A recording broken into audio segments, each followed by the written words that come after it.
Okay. Hello, everybody. I'm going to get started because I have quite a bit of material to get through. So thank you for joining this session where we're going to focus largely on how you can automate a lot of the checking and fixing that you may be performing or your groups may be performing on your Word and PDF content, specifically, obviously, with a focus of achieving compliance. Some of you may have joined earlier and seen some of these already, but just a couple of points before we get started. This is session 1 of 2. If you like, I'm going to introduce a lot of things, going to show some use cases visually through slides and screenshots, etc. But I'll actually perform a lot of live demonstrations in a second session. Cramming everything into 30 minutes is just not possible. So there's a second session on October 3rd, where I'll actually just focus on demonstrating a lot of the things that I talk about being possible here as well. So hopefully you can all join those. You will receive an invite to that session as well once this session actually concludes. So you get a second invitation for that. So hopefully you can join that as well. Where, as I say, I'll actually show things live, up and running in demonstration form. Couple of things around the agenda. Obviously, as we go, if anybody has any questions, please just use the chat at the bottom. I likely won't get a chance to answer them during the session, but I'll get back to them at some point following this meeting anyway. Just looking at the agenda, just some quick intros, and then talk about the existing processes you may have in preparing your Word and PDF content, for compliance purposes, for including in submissions, or just for general use, how you kind of take a document through its life cycle. And then look at how you might sort of manually perform a lot of that checking and fixing today in Word and PDF. This will be relatively brief. And then focus a lot on what exactly can be automated today already. And I'll obviously focus you leveraging the technology that we have in place. I'll talk through some example scenarios, automated scenarios here as well. It'll be in more screenshot form. And again, live demos in the session at the beginning of October as well. So with that, just again, those of you that were on early may have seen there's a little surprise as we often have in these webinars. Every 25th registrant, when you registered for the session, will receive a small gift from the company. So don't be surprised if the marketing reach out to you asking you for an address that we can send it to. It's obviously a small value item, so it's not something that should cause you issues with your company, but hopefully you should be getting an email from somebody shortly.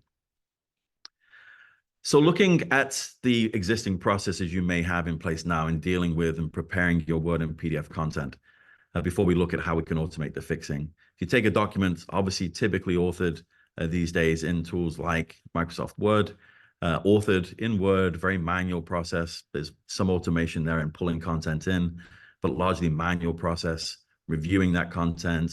Again, some reviewing, you may have some batch steps involved there, but largely manual again, updating that content at various points, and then rendering at various points in the life cycle to PDF. And that typically can be, created in a specific way for a specific region, for a specific purpose. Often then that PDF has to be manipulated to be prepared for all the regions where that content may need to be shared, the different health authorities where you're submitting, for example.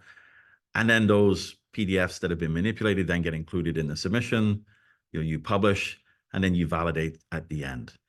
Problems with validating at the end is if you don't validate until the end your content, your PDFs, you might not realize you have any problems until very, very late on in the cycle. And we can pull that further forward, which is some of what we'll focus on today.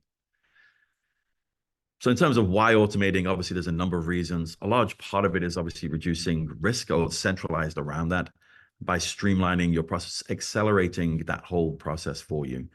Removing as many manual steps as you have obviously reduces risk anyway from human error. And obviously a lot of companies have, are submitting the same content to multiple regions. So kind of preparing this automatically can ease this kind of aim of simultaneous global submissions. A lot of what we're trying to do is achieve health authority compliance earlier, rather than not achieving PDF compliance, for example, until the very end after you've published, is that you might discover some issues that trace all the way back to your authoring stage. And that's, again, very late to be finding that out. So it can help you achieve, identify issues earlier and achieve content compliance early, even before you begin publishing, for example. So again, but a lot of that is centered around risk. I'm not going to go through all the benefits of automating. We're going to talk through kind of how to do it more. We've had other sessions where we talk about the benefits of automation a little bit more. But again, if you look back through our library, we have a number of sessions focused on this. But a large part of it is, the more you automate, the more human steps you're removing from it. Obviously, the further you should be able to reduce the risk as you build up confidence in that technology. So maybe just looking at how you might manually check and fix, Word and PDF content right now. A lot of it is just very manual. So that you're in, the tool in Microsoft Word, for example, you're looking through, scrolling through, authors are scrolling through, looking for issues. You may have plugins to help you with some of the steps as well. But again, it's a manual process of opening the content, searching through for issues, whether that's things like blue text that isn't a hyperlink yet. Somebody's identified the text as it should become a hyperlink, but it hasn't been hyperlinked. You may have section numbering that's out of sequence, web links remaining, which shouldn't be included once it's converted to PDF. You may have padding spaces and headings where you have headings and they've got, rogue spaces before and after the headings for some reason, which then sort of affects how the bookmarks will look at the end as well. Images that are not in line with text, tables that have, are not using the full page width, so the font sizes become very small, for example. So various issues that you could have. So in terms of avoiding those types of issues, a lot of you will have template packages you bought in to control the formatting of the content. But again, quite often, yes, you can control and restrict what people do, but quite often, the authors are still able to adjust text and kind of deviate from the rules you've set out in those templates. So while they can control the formatting, quite often there's ways around it, and you end up with content that doesn't adhere to those template styles. But obviously, often those things are put in place. They'll include placeholders for what text should be included, etc. We're not focusing this session at all on the actual content itself. It's all around the formatting and the technical elements of the content. Again, you'll often have maybe some plugins as well to Word. So there can be plugins that help you perform certain actions in a consistent way. Rather than using Word's own options to insert tables, you can have controlled options to insert tables in a very specific way, in the way that you need. So it kind of avoids having to do things completely manually. It can automate how those things are formatted, for example. And again, there's a lot of package solutions in place to do that. On top of that, a lot of companies have macros in place where you record, like if you're going through the same series of actions, steps time and time again, you could obviously record macros and run those macros to kind of automate, multiple steps. Rather than clicking them one by one, you run a macro that performs all the steps for you. So obviously there's a lot of things like that put into place. And again, you could have QC plugins into Word. For example, OnStyle is one where you can actually run the checks within Word and actually look for specific kind of issues, formatting and other types of issues in the content as well. See what the issues are and actually perform some corrections. What this session is focused on very much is how it can be fully automated. This is doing it, but it's interactive. This session is going to be very much what you can fully automate as well. So it'll be very similar to what this type of tool can do, but just in a fully automated way. If you're talking about PDFs, you may be looking for things like obviously trying to ensure that your content has TOCs where it's necessary. You don't have any bookmarking issues. You have the right number of levels included and they're opening to the right level when you open the PDF up. Hyperlinks are all the correct color. They're all inherit zoom and so on. So again, you could have a number of issues that you're looking for in the PDFs. And again, you could have tools to help you with this somewhat, but it's obviously typically quite a time-consuming process to look through all of your PDFs to identify issues and then potentially fix them. Also things like the PDF properties as well. Is it the correct PDF version? Is it optimized in the right way for web view? Fonts have been embedded correctly, initial page view settings correct, etc. as well. Again, typically to correct them, you're using Adobe Acrobat's functionality capabilities and things like pre-flight to help you actually fix those issues that are identified, and third-party plugins and tools as well to do some of those steps potentially in batch. But again, it's not fully automatic, has to be invoked.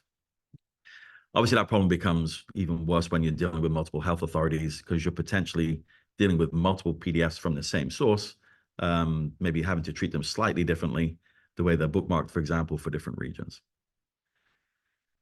So with that, if you look at, manually fixing and just taking one scenario that we'll, demo fully next week, as well as, when you're trying to fix PDFs to make sure they're fully properly navigable, you may have issues with bookmarking, just taking one specific case where you're having to manually bookmark things. You're manually selecting text to add bookmarks because however that PDF was generated, it didn't actually generate detailed bookmarks throughout. So you often end up having to manually select text to include it as a bookmark as well, which it can be incredibly time consuming and very human error prone as well. So hopefully this is go forward. There we go. So in terms of what can be automated, so again, just that was a brief intro to kind of what you obviously using at the moment. But if you look at what we can actually automate, so if you look at the actual rendering, what I'm going to focus on here is how you can leverage like rendering technology like DocShifter to automate a lot of these processes. So you can take content no matter where it resides. You can start wherever in just about any format. We're focusing here very much on Word and PDF, but obviously when you're dealing with rendering platforms, it can deal with just about any type of format. But the important thing is to know it can automate no matter where that content resides, whether it resides in a content management platform like Enov or Viva or Documentum or Kara, or things like SharePoint, for example, as well as just in folders on your network and email systems, etc. as well. You can then perform multiple functions. So beyond just the rendering itself, the conversion to PDF, which is a lot of what people think a rendering tool can do. And in fact, they often think that's all it can do. There's obviously a lot of other functions it can perform as well. And that's what we're going to focus on a little bit here as well. So everything from even before you convert anything, checking the word content, for example, for issues, validating that word content and identifying issues and potentially fixing them. So those are things we can do as part of this rendering platform, even before we begin any kind of conversion.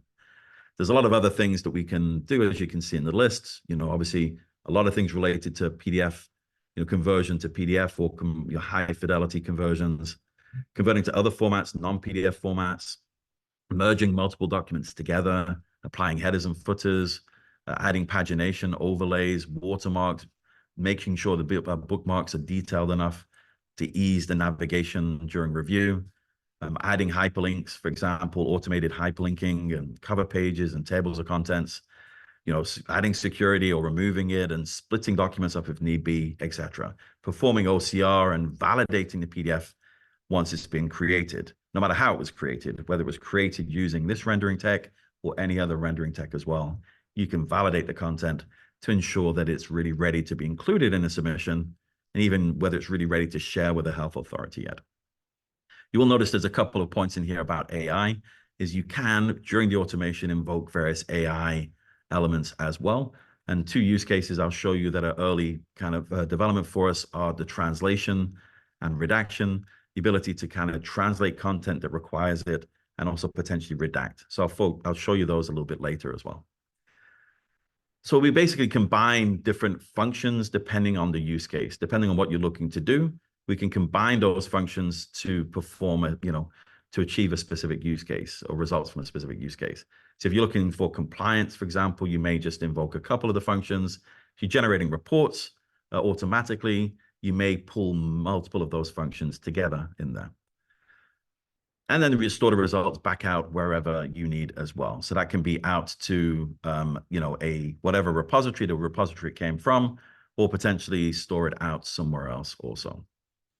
So ultimately what we're doing is that. So we're going to focus here on really the Word validation and the PDF validation, how you can automate those things. We will touch on some of the other things as well, but we have run a lot of other webinars that focus a lot more on those, the report generation, the compliant PDF generation, all of those things. We have other sessions as well. It's going to focus largely on those validation pieces and just touch on some of the other things as well.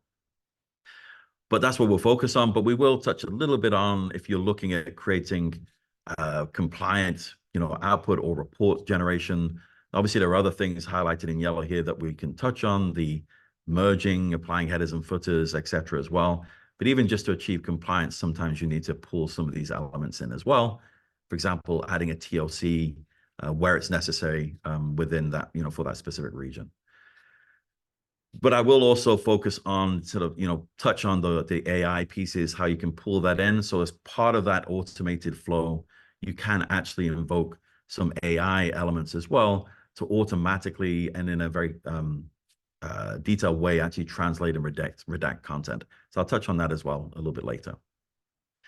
So again, a lot of what we're doing here is automation. So we're going to basically we're going to have configurations running in the background that automate as your content goes through its life cycle in your content management system. It's going to automatically pull that content, process it in a way that it's been configured to process, whether that's validating it, whether it's fixing it, or both, and storing the results somewhere else. Again, that can be fully automated, configured through these workflows. In terms of automating it, if you look at automating checking and fixing of Word content first, if we look at that, again, this can be invoked from any repository. So no matter where that Word content resides in your controlled repositories, on your desktop, in your local drives, wherever it may be, or in your emails, for example, we can pull that content, we can integrate this process, this automation into your existing life cycles. So when your content reaches a certain life cycle state, it will automatically validate that Word content and either just identify issues and report on them, or potentially attempt to fix many of those issues that it finds as well. So again, we just configure these workflows, configure which checks you want to run when, which fixes you want to run when. You don't have to do everything all the time. You can really decide what you do and at what point in the content's lifecycle. And what you'll get is either a report that basically summarizes the issues that it's found. And so you get a summary of the details of the document itself, a summary table saying what are the checks that were run and how many of each issue it found. And then after that, you'll find details of every single issue that it found in the document, in the report. So I'm not going to go through them all. You can look for cross-referencing issues, heading issues, table issues, hyperlinking issues, etc. Font-related issues, styling issues, etc. All of that will be detailed in this report. So it can become quite long if you have a lot of issues. Obviously, the idea here is to identify everything. Half the battle is finding all the issues in the content, and that's what the report can help you do if you still want to actually perform the changes manually. So that's one way of dealing with it. The other thing is to actually potentially allow it to automatically fix some issues. And I'm taking an ultra simple document here, clearly not a regulatory piece of content here, but it highlights some of the common kind of formatting and styling issues that you may have in your content. So you may have things like headings that have padding spaces in them. So I kind of highlighted at the end of a lot of these titles, they have some padding spaces for some reason. The author added padding spaces. You've got heading numbers out of sequence. It goes heading 1, it's 1 first heading, 3 second heading. So there's some heading numbering out of sequence here. You got links to external sites still in there. You may have styling of content that doesn't adhere to the template that's used by the document. So the author may have adjusted the style of the paragraph text to something else that you don't want. So you can identify any of that. You can't necessarily see that here on the screen, but here the styling has been adjusted. You could have table issues where they're not using the page width. So font sizes can become very small, empty paragraphs, comments remaining, and various issues with images, low resolution, images, the text not in line with the image, and so on. You could allow it to automatically fix a lot of those things. So as well as returning the report that I showed you, it could automatically produce a new version of the content with some fixes applied. And you can control which fixes you do and don't want. You may want to report on some issues and fix some others, which you can do. But in here, it's now adjusted the style, a number of things in here. It's adjusted, it's removed any padding spaces in headings. It's adjusted or reset the styling to be in line with what was in your template. And so if you had a look, the number of lines was slightly different here. The heading numbers are now in sequence. It goes 1, 2, 3 correctly. Tables have been adjusted to fit the page width. Watermarks have been removed. There's no external hyperlinks to external websites, for example, or email addresses. Remove the empty paragraphs and remove comments from there, and adjusted images so they're now in line, for example, as well. So taking some simple examples, and I'll look at a lot more of those next week and show you some live demos that show you this taking place. But ultimately, that's what the kind of thing we can achieve is just taking that content, analyzing it, reporting on it, and potentially fixing a number of those things as well. performing that manually can be quite time consuming, of course, as well. So there's a number of issues, and I'm not going to go through all these now, but again, the type of issues are really related to the styling or the linking, the tables, etc., images in the content, really looking at those technical elements of your content and actually automatically adjusting them, the styling, etc. as well. So again, we'll take some more examples next week and look at those running live.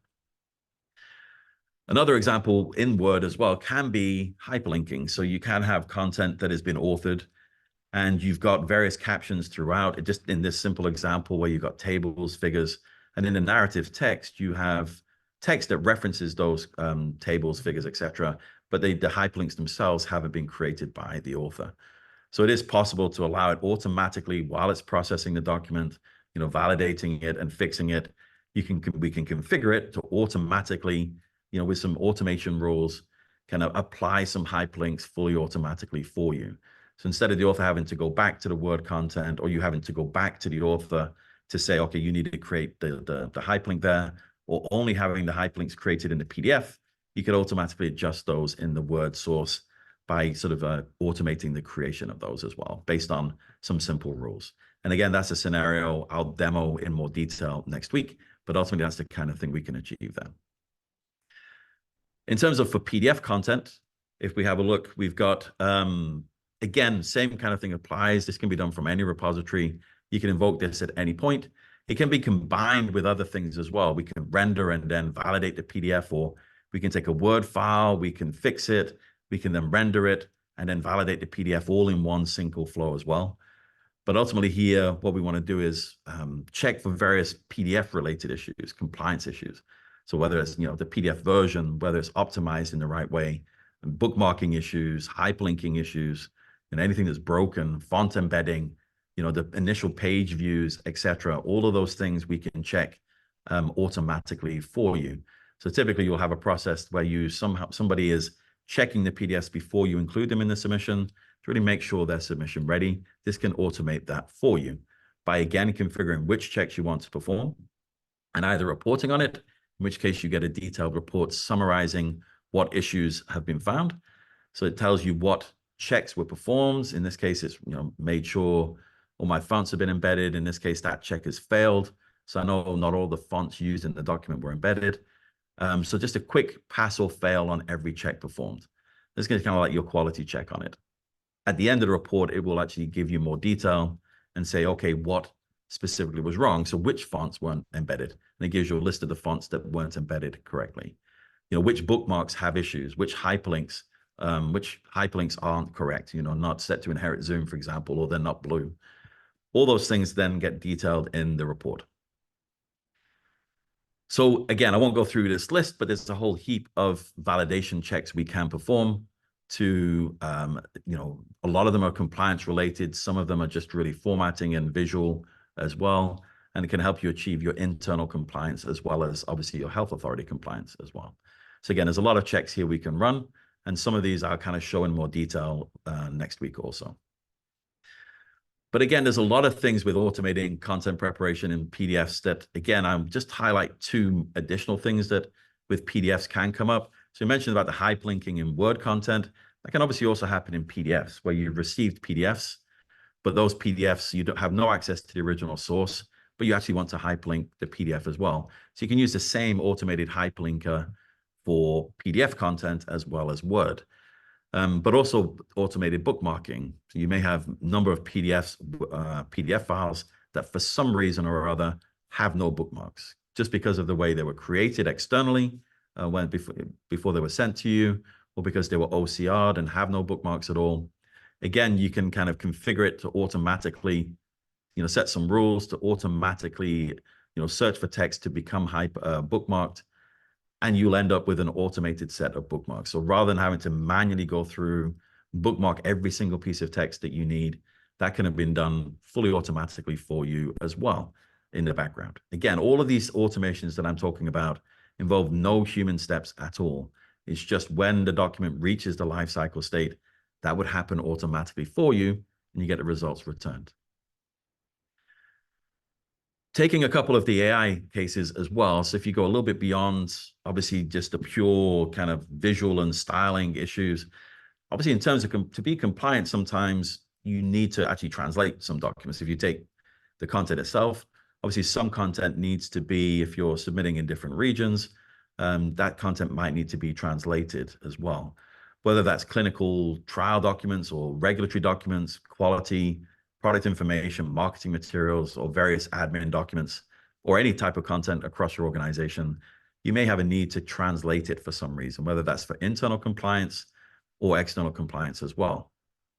So obviously an accurate translation of those can be crucial. Obviously, a lot of people are used to translation tools like Google Translate, but it can be quite comical, obviously, the results you get at times. So there's one of the areas where AI can be invoked directly from your rendering kind of automated platform as well. So we can basically take content that's maybe, for example, in English, and have workflows that are set up that invoke a translation step as well, to say this content needs some translation performed to be compliant for whatever reason, to be compliant in another region. So it allows you, to have this is just a sample workflow. And from that workflow, it could spit out, in this case, a French version language of the documents and a Japanese version. You can kind of check based on any of the metadata in your repository, what languages are needed. So you can combining automation with AI, and obviously the metadata available to it in your content management system. Combining those three things together can lead to some extremely powerful new capabilities as well. So obviously the translation here is far more, it really understands the context of it and actually creates a translation that's obviously meaningful. So this is something we're still kind of qualifying the quality of the results, but these are things that are coming into the product in the coming months. If you look then also the another scenario of AI, you're talking about redaction, where you may have content that needs to become compliant. It needs to have some sensitive information removed somehow or redacted for various reasons, whether that's, again, internal or, for sharing externally, some information needs to be redacted. Again, that can be commercially confidential information or information about patients or other personal information, clinical trial data, et cetera, as well. Often sort of some of that needs to be redacted. So if you take a very simple example, and again, I'm super simplifying this, obviously, but you kind of have content that to create keywords, it's very easy to create keywords and say Paul Island. Those are names. So I want them to, every time it finds Paul Island, it needs to be removed. But to create that simply, historically, that's not a difficult thing to do. However, it doesn't really provide any context. It doesn't know whether or not it's talking about the name Paul Island, or, for example, Ireland in that sentence at the bottom is also where I come from. So I wouldn't want that island to be redacted. I just want my name to be redacted. So obviously AI can understand the context of it. So with the configuration, you could say what you want to redact: names, addresses, emails, any kind of information, including any company-specific information as well via learning. And I can simply say, okay, I'm going to redact out some basic info. So I've got my name has been redacted, my age has been redacted. And I'm just showing you here a few different ways we can redact, either blacking it out, simply removing the text completely, replacing it with redaction text, or replacing it with asterisks, for example. The important thing is to understand it's more intelligent than just a straight looking for keywords. It understands the context. So it knows Paul Island should be redacted, but Ireland shouldn't. Even though Ireland is my surname, it shouldn't be redacting that out because it's talking about the place, not the name itself. And it's not an address. It's just talking about Ireland. Same thing with Olivier Paris. Same thing there. Olivier Paris that's his, our CEO's, our owner's name. But obviously Paris is also a place. So it doesn't want to redact the place, just where it's used as a name. So obviously quite a difference there. And that's why AI tech can be extremely powerful. So that's just to kind of highlight some obviously useful inclusions of AI in that automation as well. Obviously, a lot of this, because it's automated, it's important to be able to qualify and quantify what's being done as well. So there's a lot of moves of kind of quantifying what's being performed as well and what you're achieving. So it's important that you can qualify that or quantify it with metrics of some form. So it can keep track of how many documents have been processed, what type of contents, what kind of issues may you're having with that content, those conversions, etc. So all of that can be captured automatically. So despite it being automated, you can at least keep track of how much is actually taking place in the background for you. So just some final thoughts. Again, a lot of what we're trying to do here is increase the amount of full automation, kind of reducing the amount of manual steps involved as much as possible, and even batch kind of processing, because that's still ultimately semi-manual. You're kicking something off, but there's a manual step involved. Increasing the amount of full automation to significantly reduce the amount of time needed to achieve compliance with your content, whether that's Word or PDF. So with that, I think there was a poll question, and I think I missed one earlier, so I apologize. But just a quick poll question as we wrap up. While that's coming up, maybe give you a little bit of time to answer there. Just I hope some of you can join so I can actually show you, demo some of those capabilities that I touched on, demo some of the AI elements as well. So hopefully you can join for that. And as I say, just give you a little bit of time to kind of answer the poll questions here. Any feedback would be appreciated. So again, I want to thank everybody for joining. You have my contact details there if anybody has any questions. And yeah, hopefully I'll see you again next week for the demo section. And yeah, thank you very much. Have a great afternoon or day or evening, wherever you are. Thanks very much.